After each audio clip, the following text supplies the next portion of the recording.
नमस्कार बच्चों, आज का चिन्ह है। आज मतलब 4 चिन्हों के बारे में पढ़ेंगे हम लोग। अवतरण या उद्धरण चिन्ह, कोष्ठक चिन्ह, संक्षेप सूचक या लाघव चिन्ह, हंसपद चिन्ह या त्रुटिपूरक चिन्ह। ठीक है, सबसे पहले अवतरण या उद्धरण चिन्ह पढ़ेंगे। देखो, जब वक्ता अपनी बात कहते समय किसी दूसरे व्यक्ति के वक्तव्य को अपनी बात में सम्मिलित करता है तो लिखित अभिव्यक्ति में उसे उद्धरण चिन्ह के अंदर लिखते हैं। इस चिन्ह के अंदर उद्धरण चिन्ह 2 प्रकार के होते हैं, इकहरा उद्धरण चिन्ह तथा दोहरा उद्धरण चिन्ह। इकहरा में एक एक कॉमा दिया जाता है ऊपर की तरफ और दोहरे में ये। उसके बाद देखिए नंबर को मतलब कहाँ प्रयोग होता है। किसी दूसरे व्यक्ति के कथन को उद्धृत करने के लिए उद्धरण चिन्हों का प्रयोग किया जाता है। जैसे टैगोर ने कहा था, क्षण प्रतिक्षण जो नवीन दिखाई पड़े वही सुंदरता का उत्कृष्ट नमूना है। नंबर 2, महावीर प्रसाद द्विवेदी ने कहा था, ज्ञान राशि के संचित कोश का नाम ही साहित्य है।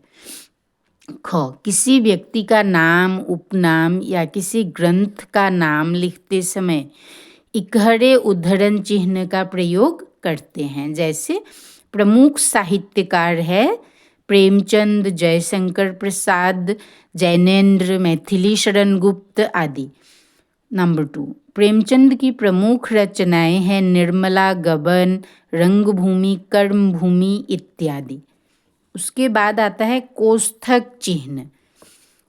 नंबर का कोष्ठक का प्रयोग अंकों और अक्षरों के क्रम तथा किसी विशिष्ट अर्थ या भाव को प्रकट करने के लिए किया जाता है। जैसे रचना के आधार पर वाक्य के मुख्य भेदों, सरल वाक्य, संयुक्त वाक्य, मिश्र वाक्य का विवेचन प्रस्तुत किया जा चुका है।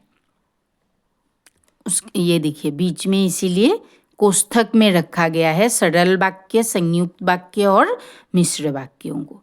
नंबर कठिन शब्दों के स्पष्टीकरण हेतु इसका प्रयोग किया जाता है। जैसे वाचन बोलना, उपसर्ग शब्द के पूर्व लगने वाले शब्दांश। क्रम सूचक अक्षरों या अंकों के साथ यह चिन्ह लगाया जाता है। जैसे ग, घ, 1, 3। नाटकीय स्थितियों में भाव मुद्राओं का परिचय कोष्ठक चिन्ह में दिया जाता है। जैसे 1, युवक याचनापूर्ण स्वर में, क्या है यहाँ, क्या मैं यहाँ बैठ सकता हूँ। 2, हनुमान मुस्कुराते हुए, रोक सकते हो तो रोक लो। कोष्ठक का प्रयोग विकल्प दिखाने के लिए भी किया जाता है। जैसे हिंदी भाषा में वाक्यों की मूल संरचना इस प्रकार होती है, कर्ता, कर्म, क्रिया। यहाँ कोष्ठक में कर्म इसलिए रखा गया है क्योंकि सकर्मक क्रिया में कर्म आएगा, अकर्मक क्रिया में नहीं। अब देखो संक्षेप सूचक या लाघव चिन्ह। बड़े अंशों को संक्षेप में लिखने के लिए संक्षेप सूचक, लाघव चिन्ह, संक्षेपण चिन्ह का प्रयोग किया जाता है। मतलब इन 3 नाम है लाघव चिन्ह का, संक्षेप सूचक चिन्ह और संक्षेपक चिन्ह। जैसे उत्तर प्रदेश को शॉर्ट फॉर्म में ऐसे मतलब लाघव करके शॉर्ट में लिखा गया। कृपया पन्ना पलटिए, प। Master of arts, MA। Dayanand Anglo वैदिक, DAV। Bachelor of education, BEd। अब आता है नंबर 13, हंसपद चिन्ह या त्रुटिपूर्ण चिन्ह।